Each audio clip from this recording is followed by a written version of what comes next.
C'était une mission à laquelle je ne m'attendais pas, ce fut une surprise.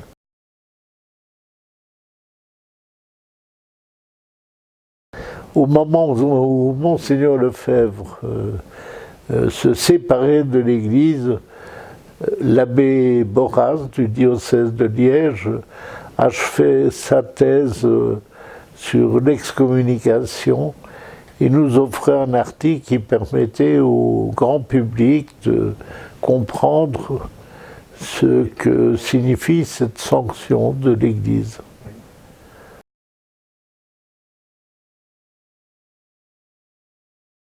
Je dirais les premiers auxquels je pense, c'est à des confrères jésuites, des plus jeunes et des plus âgés, qui étaient des fidèles collaborateurs de la revue.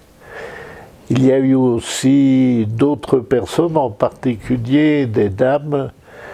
Je songe à Anne-Marie Pelletier, qui commençait à publier sur l'interprétation de l'écriture. Il y a aussi dans le domaine patristique, augustinien, des articles importants d'Isabelle Bochet sur les confessions.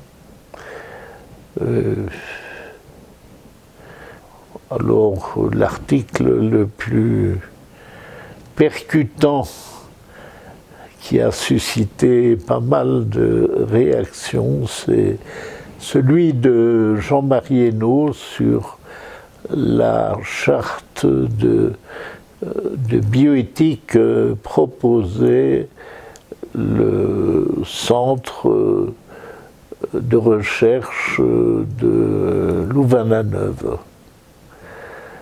Là, il y avait un débat important parce que cette charte allait être proposée aux hôpitaux catholiques et un certain nombre de responsables, en particulier des religieuses, étaient préoccupés de rester fidèles à l'enseignement de l'Église. Alors ce sont des débats où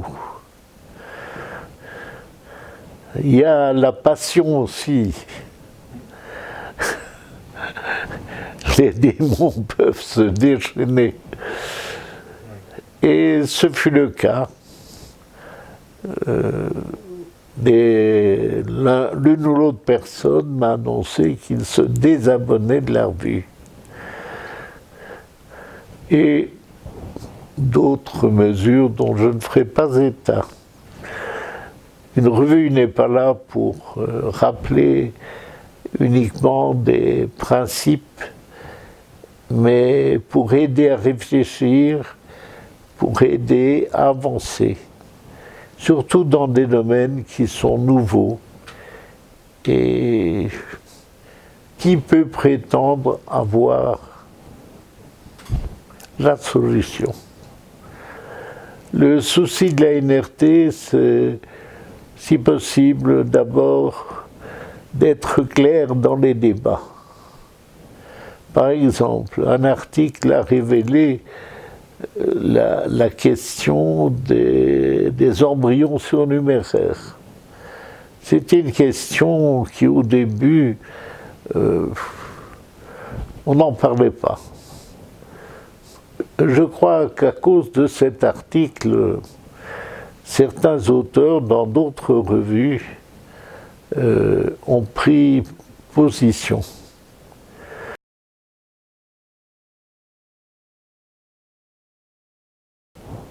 Oh, je ne pense pas.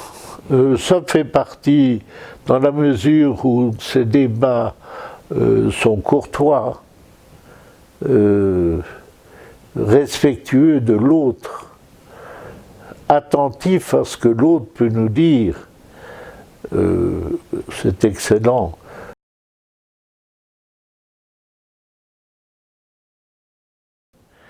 Être à l'écoute de Dieu, être à l'écoute de ce monde tel qu'il est. Et avant de le juger, le regarder, l'aimer et l'aider à faire son chemin d'humanité. Pour moi, c'est primordial.